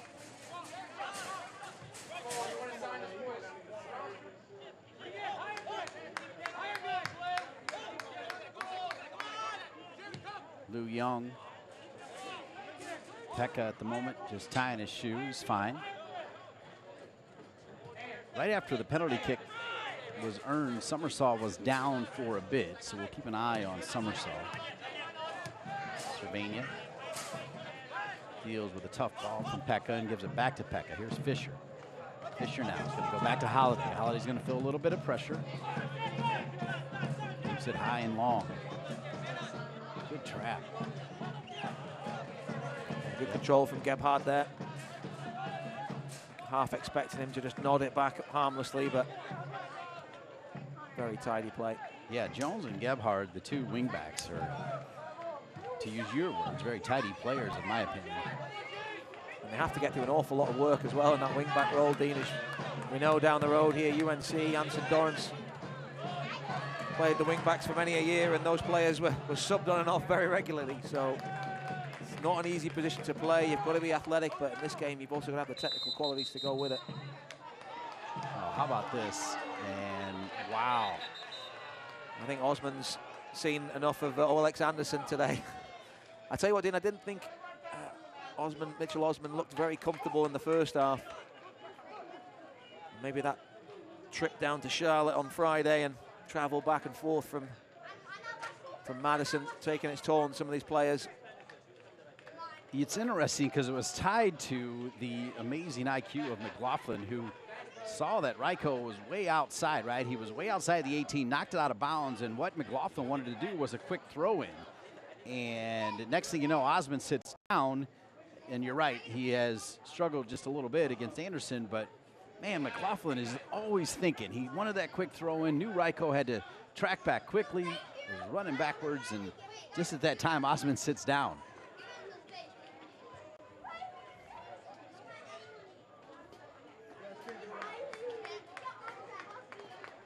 We're being told that it looked like he did hurt himself. Yeah, there it is. That was way back on that one chance from Anderson that he defended. So fair play to him. And fair play to pick the right time to sit down as well, because North Carolina FC, they were ready to pounce right there. Yeah, Garrett McLaughlin is a striker. They've only got one thing on their mind. They're like a horse with blinkers. They're only thinking, only got eyes for the goal. So horses have blinkers? Yeah. You haven't seen them in England? They have those little... Right. Okay, those are called blinkers. It's like tunnel vision, right? Yeah. Okay. They call them blinkers, but I don't know why, because it's, just blockers it should be called, right? All right, so we'll see who Coach Glazer will go to. It is looking like it's going to be number 6 for Forward Madison FC, and that's going to be Malay Temgia, who is from Germany. He scored his first professional career goal for Hume City FC in the Australian NPL. He has only played 121 minutes, has not scored a goal or an assist. He is a defender, obviously, coming on here now for number 4, Mitch Osman. So Osman will go out. Gets a hand there from Glazer, Coach Glazer. But like Keith Tiemeyer, and of course we know Coach Lavity, I'd like to hang out with Coach Glazer. He just looks like a cool dude. He reminds me of the guy from Game of Thrones. There you go. Cleaned up, obviously, not in full costume.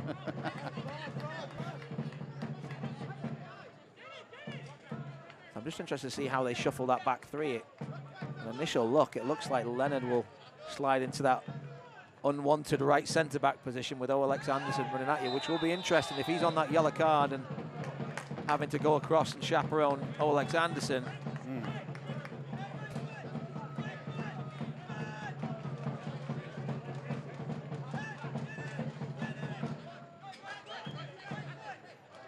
Free kick opportunity. Andrew Tate has talked a lot about the quality of the bench now for John Bradford and North Carolina FC. We saw that instantly with Olex Anderson coming into the game, earning the PK and almost earning a second PK. And they've got more attacking players available, and the referee will bring it back.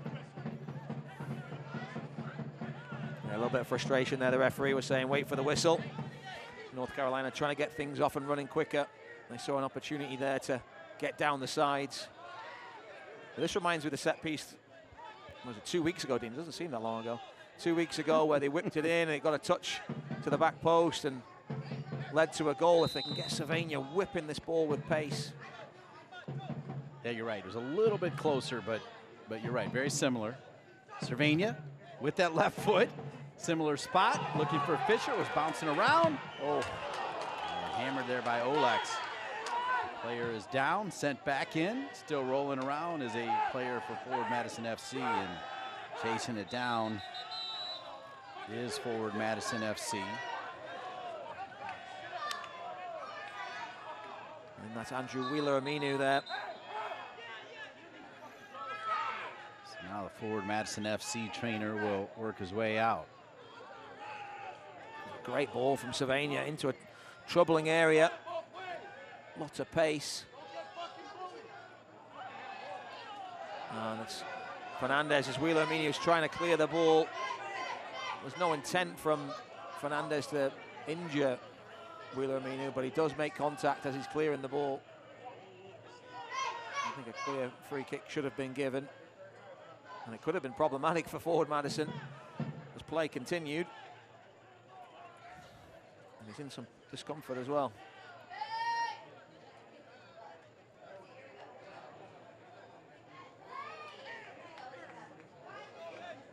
Boy, what a difference a half makes, to overuse a cliche, but in comes Olex Anderson.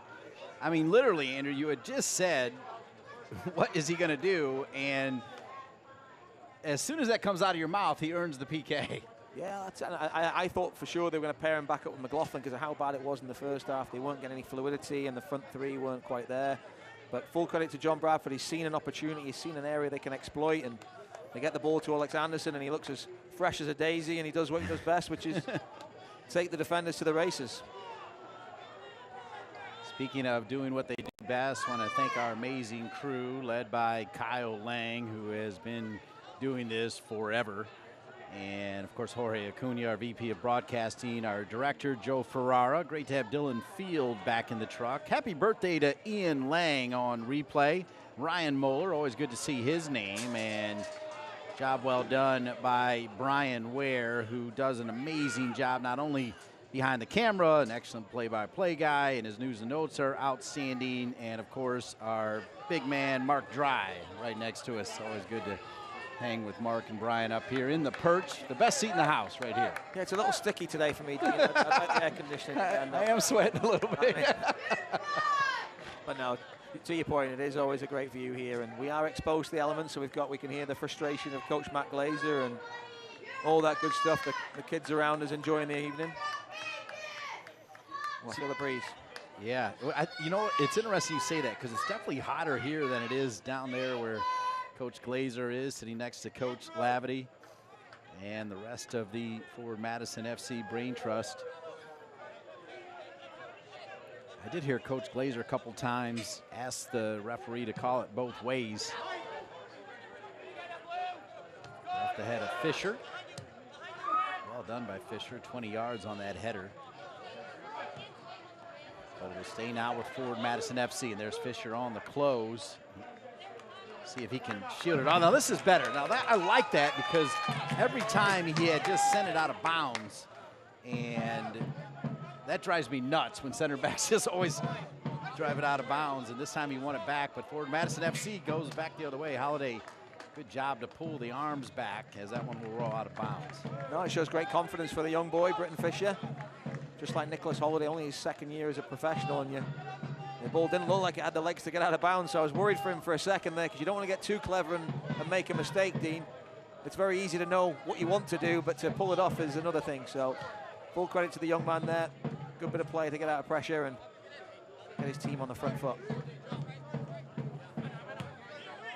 And that's the naivety, Dean, as well. Like taking a moment like that and you take a chance and it blows up in your face. That's naivety that's sometimes caught this team out at times. Little moments. A name, big problems. Yep, sorry, Andrew. A name we mentioned and you added some flavor. In fact, you added some maple syrup flavor. That's worth mentioning because normally we thought we would see him, but not back with Forward Madison FC. Is a player I think was one of the favorites of the flock. Again, I think they consider him one of their flock still, Dean. I think Connor Tobin we're talking about. Yeah, exactly. Yeah, I see what you're saying now. I added some maple syrup now. I see what you're saying, right? And anyone that wasn't watching last 2 weeks ago, we referenced the Connor Tobin maple syrup chug with Vermont Green as they made it to the USL League 2 playoffs. But yeah, Connor Tobin, I think just looking back at some of the movement from Forward Madison this year, I think that was one thing they talked about, is just how big a component he was in the community for Forward Madison, especially during COVID. He was such a prominent member there and a fan favorite for sure. And he is on the list when you have the debate of the Mount Rushmore of the Carolina Railhawks / North Carolina FC top four. Top of the list, Nasby Abadawi. I feel like right there with him is Austin DeLuz, T. Shipalani, and then there's a whole bunch of names kind of for that fourth spot, but make no mistake, Connor Tobin's one of those names. Yeah, he's a player who just wears his heart on his sleeve. Always gives you 100%. Not blessed with a lot of athleticism or all the bells and whistles, but he's just a player who 110% is what you're getting every week, and good communicator, good leader. I probably, with all due respect to Connor, would put Capono low in those top four. A guy who played a long, long time at left back, scored the first ever goal for the franchise. Cervania on it. Ooh. Push right there as Anderson. Anderson, go ahead. No, I was just saying I wasn't oohing at the challenge. I was oohing at. Yeah, he's been dangerous.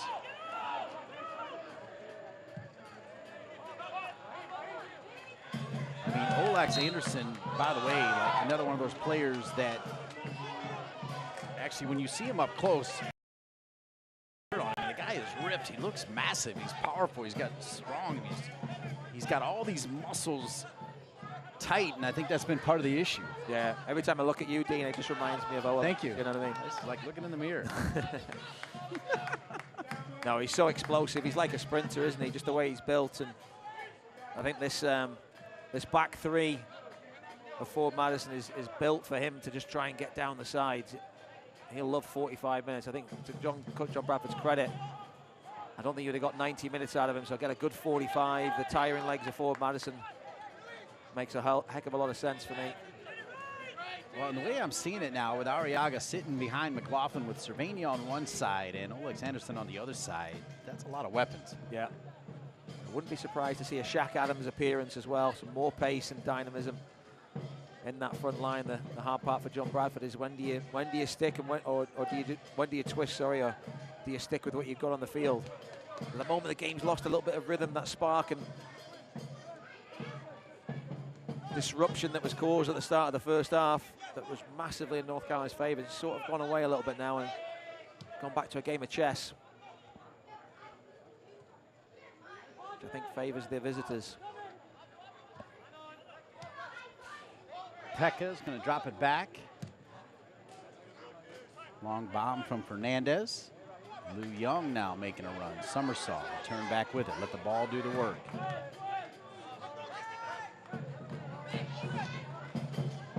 Pekka, little collision there, and oh, they're going to call that on Olex Anderson. The goalkeeper always seems to get the benefit of the doubt, and wow, he'll get the benefit of the doubt here. I mean, the goalkeeping staff for North Carolina's up. You know, there's no sympathy for the goalkeeper on the other side when the challenge is the other way, but that's an interesting call from the referee. I'm going to reserve judgment because I think Olex Anderson was the one who made contact with the ball. Here we'll see it. Pekka, great little touch. He has a look. Just nice little clip over Leonard. It's a tough one. They both seem to make contact with the ball at the same time. I'm going to give the referee the benefit of the doubt. I don't think he can call it a penalty the other way. When the goalkeeper's injured, more often than not, the game's going to be stopped. Boy, that was a lovely ball from Pekka, though, wasn't it? I mean, he had a really nice weight on it. A part of me was saying, don't play it, but he had it perfectly aimed and perfectly placed.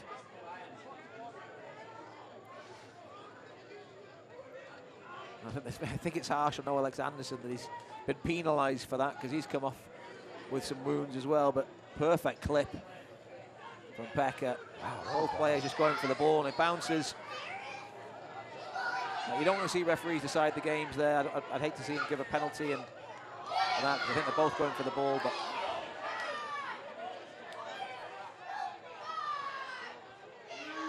now the fans getting a look at the replay as well. They're forming their own video assistant referee crew down there. They don't necessarily agree with the decision of the referee. So Pekka, the captain, having a discussion. I'll tell you what, Andrew, that ball right there from Pekka really makes you realize what they missed. I mean, they were doing fine without him, but to have him back in there, particularly if they want to make a run down the stretch, is going to be really important. That was, I haven't seen Pekka make too many mistakes in this game. No, he's looked very tidy. He looks fit. I think earlier in the season he struggled to get that rhythm. He was coming in for 20 minutes. He was carrying some injuries from pre-season. And now back-to-back starts, and looks like he'll go the 90 today. How about fans? Let's join Renegados and Oak City. And a part of me was saying, don't force it, Dean, don't force it. But when you've got a right foot like that, you can put it on the money. It was just a fraction or a hair off being absolutely perfect to help his team go ahead. More on Coach Glazer, the gentle giant down there, the head coach for Forward Madison FC. No surprise that he was a goalkeeper. Played at Wilmington and also at Fort Lauderdale. Solid goalkeeping career. Was actually an assistant coach to the aforementioned Coach Briggs in Sacramento last year. Was also at RSL Monarchs when they won a USL championship. And I'm being told that he comes off as a gentle giant, which is what we're talking about, but there's plenty of fire in him, which we've also seen. Great description by a good friend, Keith Tiemeyer. Great to see Keith Tiemeyer with this team in the town that he now calls home, Madison, Wisconsin. I already told you about what a great city it is. I think one of the best cities in the country. 72nd minute.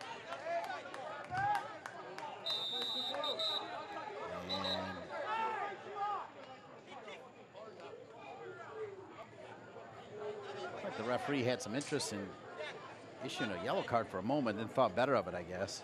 Yeah, I thought so too. I certainly threw a little flash towards the pocket.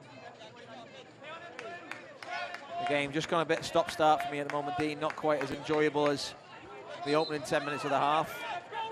I feel like the last 20 minutes has just disappeared. No, it actually kind of feels like the heat up here, actually, right? The best way to, yeah.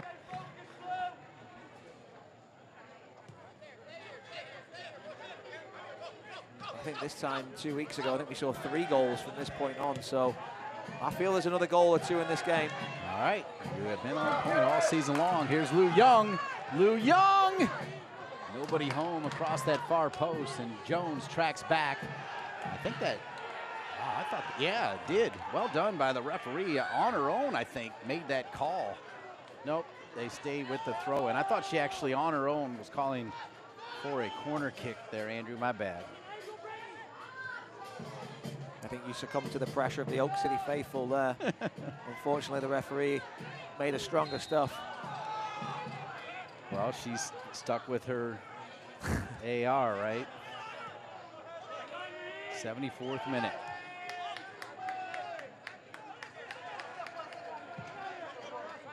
They might have made a statue for you if they scored a goal after you just said more goals are coming, knowing what you said about Olex Anderson starting the second half. I don't think I said anything, did I? I think I just asked the question. If that can help me some money, then fantastic.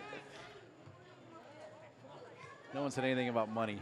To be fair, you're right. It'll be a throw-in.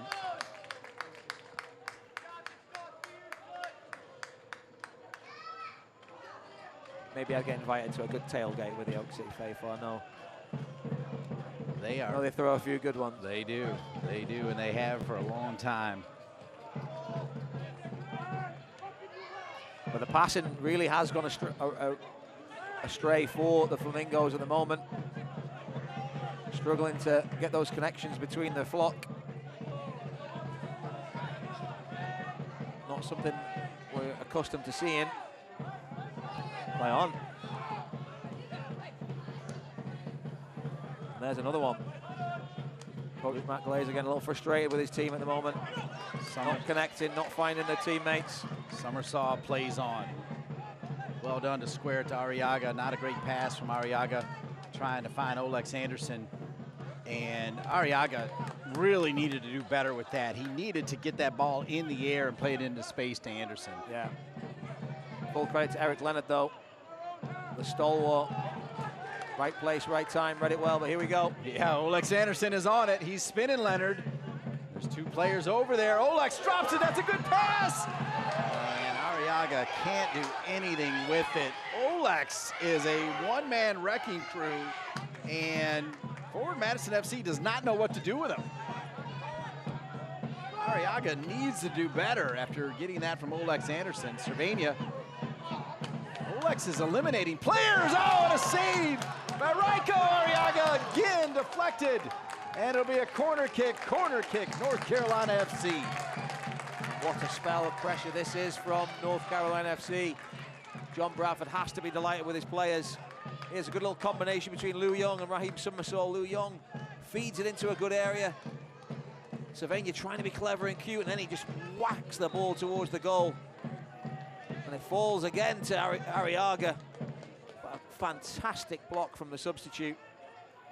All of that came after the original play, though, where Olex Anderson was eliminating players and Arriaga was wide open and couldn't do much with it. Had a chance to redeem himself, and I think did, but a great save there by forward Madison FC. And Leonard is everywhere at the moment.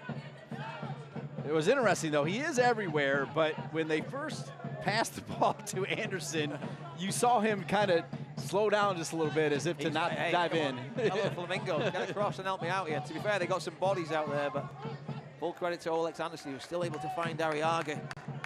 I think there's a few shouts from the North Carolina coaching staff there that there may have been a hand or something. They were appealing for something. I don't quite know what they saw. But full credit to forward Madison. They don't give up too many goals, and they're showing that resoluteness at the back. They're bending, but they're not breaking.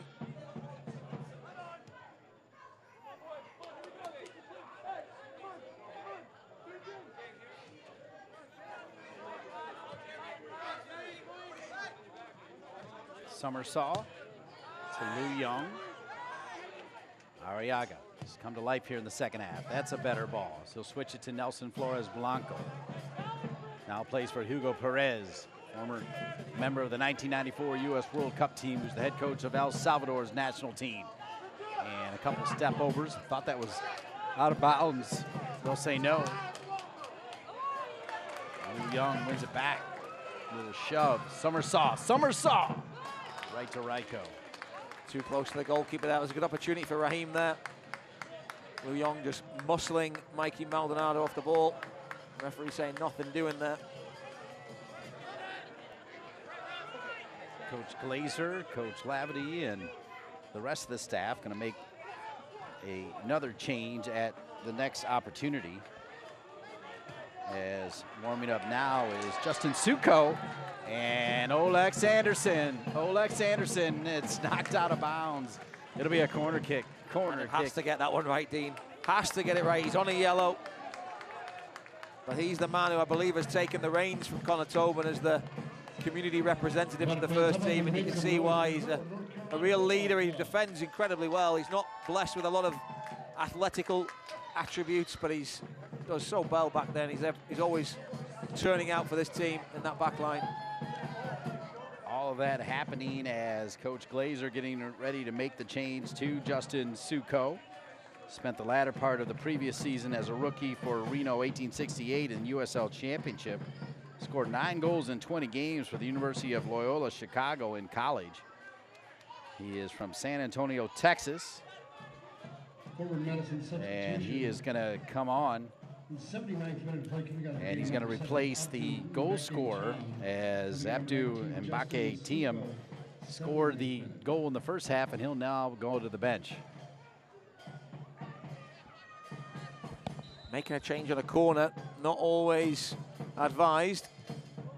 Driven in, punched out of there by Ryko. Pekka sends it right back with some fire. And Ryko, I like that decision from Pekka. You never know what could happen. Meanwhile, though, the transition, and guess who's there? Pekka. And cleaning it up is the acrobatic superstar at just 16 years old. He won't be 17 till January, which is, like you said, it's unreal. How am I 5 years older than he? And he's only aged 1 year. That's what I want to know. For me, Andrew, with all due respect, it's all about your wife right now, who is pregnant with her 3rd child in brutal heat. You said her 3rd child, Dean. You didn't mention me in that. I think she's carrying the major load here. To do with it. Well, a little bit, but. Are you not going to give your wife full credit here? I was questioning what you knew. That was all. No, she's incredible. 2 young children, 6 and 4, and now sprinkle a little bit more chaos into the mix. It's kind of what we need to see in the last 10 minutes here. Somersault, McLaughlin ready to pounce. He'll drop it over Olex. Oh! McLaughlin so unselfish, finding Olex Anderson. Probably made the right decision to first time it, but not on frame. Yeah, I think it was awkward for both of them. It was awkward for Garrett McLaughlin, so he fed it to Olex Anderson. Good little look from Somersault. It's a total mess from Temgi. And it just falls. It's awkward. It's kind of caught between his feet. It's on the hop. It's a tough one. If he'd have tucked it away, it would have been an amazing finish. But if you remember, Dean, I think 2 weeks ago we had some 2 crazy goals for Richmond in stoppage time, and you asked me what's coming up. I said 5 minutes of mayhem. I don't think we're going to see mayhem, but I think there's a lot of turns and twists still to come here. Well, and I do think we may see close to 5 because there have been quite a few extended injuries here in the second half. If not 5, at least 3, I think. But I'd probably fall right in there at 4. I'll tell you what, we've put some extra emphasis on the officials' board today because we didn't call it the first half. So answers on a postcard.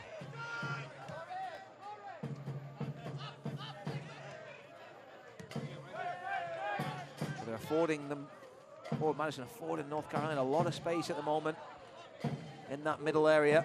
Somersault, Arriaga, Pekka picking up the ball with nobody for company. They're bunkering in.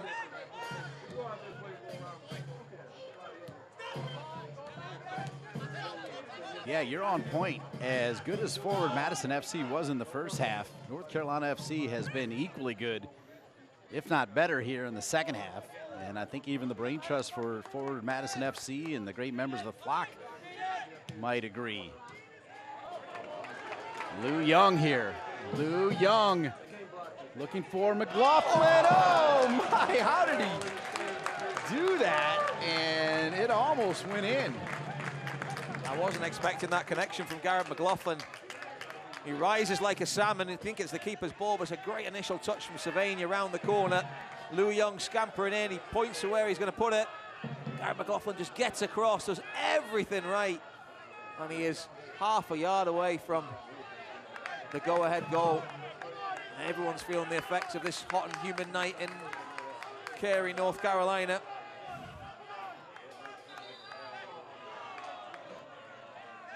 It's not the place you want to go down in front of the Oak City faithful, they'll let you know. And it's Gebhard who I talked about the amount of work they've had to get through in that wing-back position. It's a big, unforgiving pitch here at Wake Med Soccer Park, Salem Stadium. They'll be down to 10 for a moment.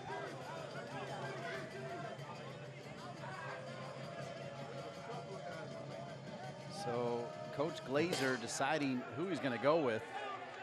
He may have changed his mind, or he may go with a double switch here.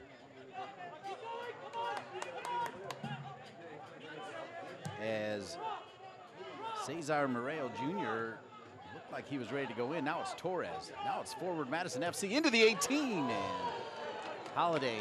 I really feel like Holiday always has a really good idea where the ball is and where the goal is. He knows when to bring his arm down, pull his body away. He's really good at that. Yeah, but that was a moment, Justin Suko getting into a good area, and all it takes is one moment, another moment of quality for Madison, forward Madison, and that would really knock the wind out of the North Carolina Sails, because they'd look full value and try and get themselves in front here. Hasn't happened yet, but this would be a huge boost if they could get this next goal. They need it after this 7-game winless run they've been on. They've been finding ways to lose games rather than win them. It's been a positive second half performance. All that's lacking is that second goal at the moment. I get the feeling that Mitch Osmond and Eric Leonard would be fine not seeing Olex Anderson for a little bit of time. They will see him come to Madison twice, though, as these two teams have not met at all this year, but they'll meet 3 times in short order. There's Summersall in the right place. Summersall will get it back. Right back. That's a great touch. McLaughlin. Summersall is taken down. They'll play it on for the moment. McLaughlin will bring it back to Cervania, and Cervania taken down, and now it's on a yellow. There it is. A yellow, and now the second. We thought that could be a factor. And it'll be a red card going to Mikey Maldonado. That means he'll miss the next game as well. And that changes things for Matt Glazer. You're getting ready to make a double change, and now you've got one of your key central midfielders sent off. What do you do now? You're not happy with the officiating. And there's a lot of contact. I think there is contact with the ball, but there's certainly contact with Sylvania as well. Maldonado's trying to plead his case to the referee that, hey, I got the ball. I think his coach agrees with him. But regardless, now with 5 minutes, or 4 minutes plus stoppage time, it's 11 against 10, and a great opportunity for North Carolina. So Murillo Jr. and Torres both going to come on. As coming out of the game will be Roger Smith, who had a few flashes of brilliance, particularly in the first half. And Torres will come in.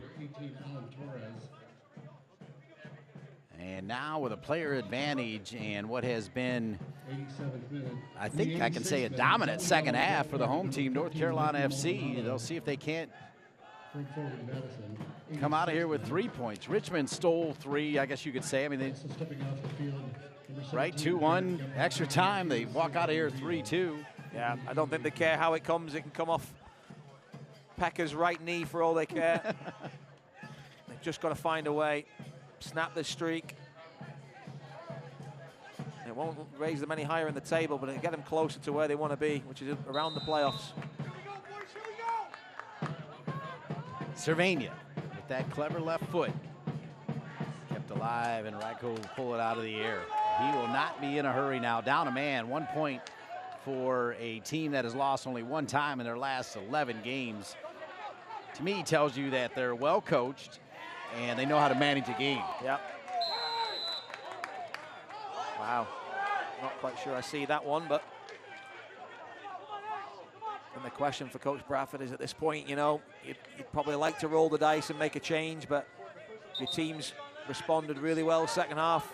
You trust in the players that are on the field.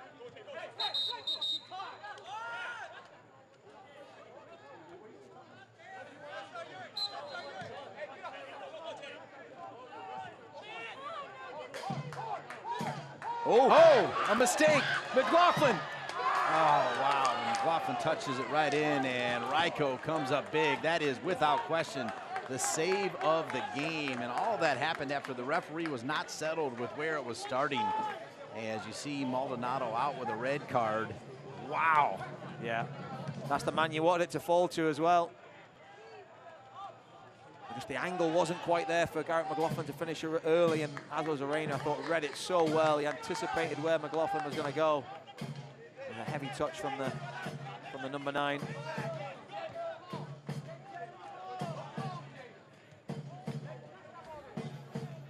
I think it was Cesar Murillo with the short touch. Olex Anderson. Good work. But it will be a corner kick. Let's take a look at that last opportunity. And it was the substitute Cesar Murillo trying to get up to speed in the game, and he almost hands it to North Carolina FC, but Azos Arena perfectly placed, read the situation, great. Got out of danger. Speaking of danger, sent right back in, and we're going to see a lot of this, I think, in the final seconds and whatever amount of added time we're going to have. Do you have a prediction on added time? I mean, it's hard to get 5 out of my head right now, Dean. I think for North Carolina fans, they'd take 5 right now, but I'm going to go with 4. Okay. We'll know in seconds. Summersaw, good tackle. He gets the ball, and it goes out of bounds. Summersaw gets the ball. Coach Glazer not happy at all. And I think Coach Glazer may get a card as they'll go over to the bench. And the referee, Coach Glazer with the yellow.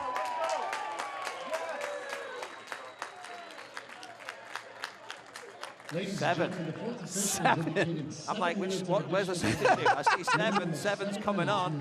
That's going to get Matt Glazer really excited about this remainder of the game. 7 minutes. Coach Glazer with the yellow, and the referee was very specific on who that yellow went to. I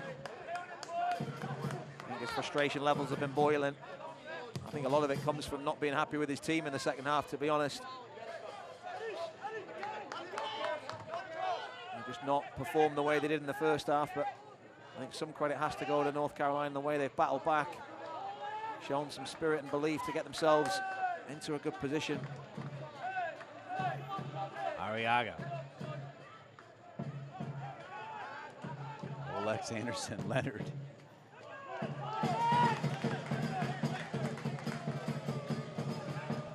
feel like Leonard might even say to Mr. Osmond, how can you do this to me? How can you leave me on this Olex Anderson? Young. Oh, just not on the same page that time with Cervania. Yeah, if you'd have put that proposition to me at the start of the game, he's going to be a yellow card after 5 minutes, and then he's got to defend with 10 men for the last 10 minutes against Olex Anderson 1v1. Then yes, that would have been wow. Yeah, and here we go. Here we go. Olex Anderson. Leonard is there. Olex Anderson! No!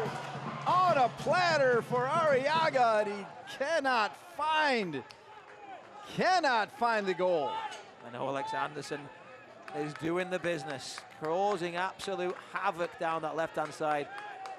They just find the ball down the channel, and then off he goes, and no one can stay with him. Great left foot cutback, and you look at the space that Arriaga's got there. Could he open up his hips, receive it, and then strike? Because it's one where he just doesn't let the ball come, kind of snatches at it, and a chance goes begging. So we played 2 of the 7, so 5 minutes of added time remaining. And I'm trying to remember, but I feel like that 7 came at the same time as the yellow, so we may have more time than even the 7. Yeah, I look back at Andrew Wheeler-Amina's injury. We had the injury to as does Arena as well. So some of those moments, but you don't see 7 very often, Dean. No, I was shocked. My 4 is looking ridiculous now. They've got to carve out another chance. They've had a few in the second half to go ahead, not taking them. Yeah, I was wondering if John Bradford would maybe throw Molina in there, just one more attacking player with the player advantage. Well done by Leonard. Well done. You can tell he is just hanging on. Somersault. It's one of those, Dean. I think if it isn't broke, don't fix it. Sometimes you try and throw an extra attacker on, you lose the rhythm, and right now it's wave after wave of blue, and here they come again. Lou Young from McLaughlin sneaks all the way through, but handled again, and now it's that time management.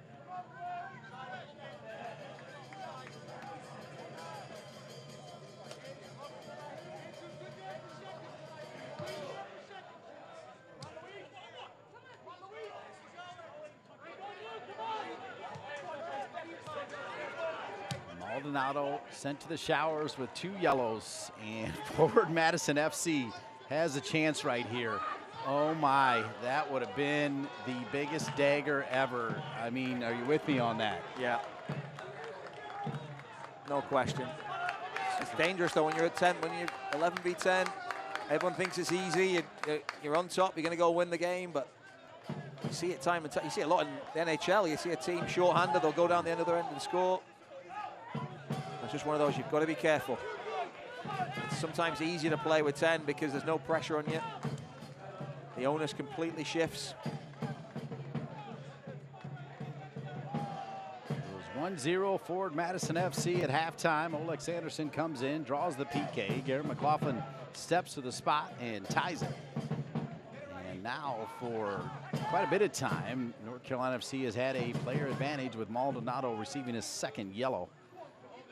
But here comes forward Madison FC again. And this is the part that will add some gray hairs to John Bradford, where you did a good job breaking down the difference, but you do not want to give the ball back to the team down a player here, particularly as you trying to work these final 2 minutes. They got to win it here. They got to have some urgency, the home team, North Carolina FC. Yeah, Fort Madison showing some quality now and composure, stringing some passes together. This has been probably the biggest criticism of the second half, is they haven't done that enough. Oh, this is trouble. Holiday's way out. He'll send it out of bounds.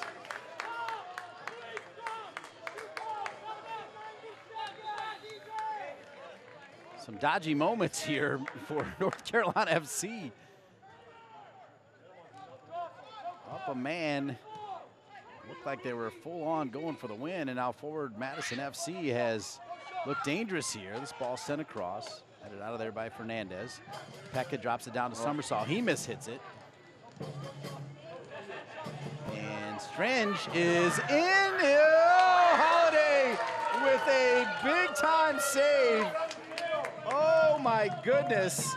And North Carolina FC looking like they're the team down a man. Nick Holiday with a wonderful save. Pekka gets stuck in. North Carolina FC, they've got McLaughlin. They've got Anderson. Anderson on the left side. McLaughlin on the right. Servania down the middle. Anderson tripped up just a little bit. Doesn't go down. Open Lou Young. And how about North Carolina FC? Wow. Dean, I've just closed my mouth from Nick Holiday's save 30 seconds ago. What a save that was, to go down the end and do that. Wow. The save of the year, and then the finish from Lou Young. Let's start with the save. I mean, it's great play. Strang has been quiet most of the game, but he almost won it for forward Madison.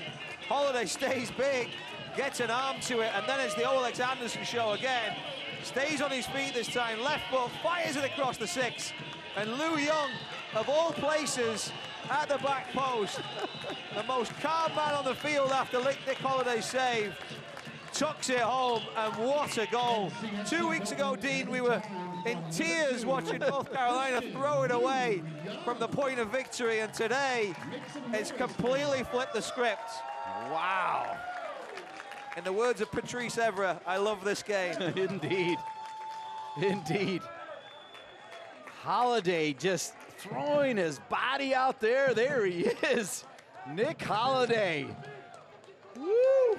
We may see more than just 5 starts from him after that save. I mean, what a passage of play. One attack, huge save, counter-attack.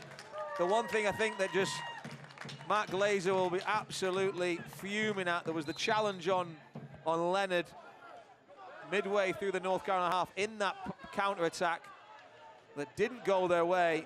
It was waved off, and North Carolina took full advantage. For so many years, I've been saying, how about North Carolina FC? And now, I'll tell you what, I really mean it. What a finish it is right here. I felt for John Bradford these last 7 games. You know, he wasn't a broken man, but I think he'd have been close to it on a few occasions, especially 2 weeks ago. That Richmond kickers literally kicked the stuffing out of North Carolina. But to get that result today, I think second half, they've been full value for it. Some breaks have maybe gone their way, but their performance second half from a team winless in 7, I think they fully deserved the 3 points today. And great to see the likes of Olex Anderson doing what he does best. And Nick Holiday, the 16-year-old wonder kid, standing on his head.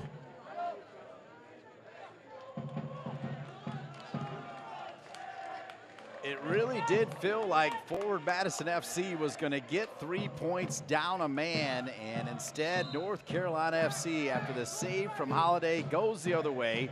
Olex Anderson, you said it best, by not falling down. If he falls down, he earns a free kick, right, which would have been dangerous, but he stays with it, brings the ball across, and finds an open Lou Young. Yeah, I mean, for all his efforts today, he's created 2 goals all on his own. But full credit to John Bradford for, well, we've talked about bringing him off during the game. Keeping him on the bench, he probably would have been happy with. There's the whistle. And Coach Glazer just going to head straight to the locker room. And how about North Carolina FC? A thrilling 2-1 win over forward Madison FC. The old cliche, it's a game of 2 halves, Dean. The first half was wasted by North Carolina. 1 moment of quality from forward Madison, but second half, it was all North Carolina. Olex Anderson changed the game within a minute of coming on. He wins the penalty, and then second half, he sets up a winning goal for Christian Lulong. But full credit to the team and Nicholas Holiday for a huge save, because it could have been so different. Yeah, well done. And obviously forward Madison FC's got a great team as well. But the final score is North Carolina FC 2, forward Madison FC 1. I want to thank Joe Ferrara, Dylan Field, Ian Lang, Ryan Moeller, Brian Ware, Mark Dry, and my partner Andrew Tate. For each and every one of them and all of you, I'm Dean Linke saying, you know what? How about North Carolina FC? 2-1 winners over forward Madison FC.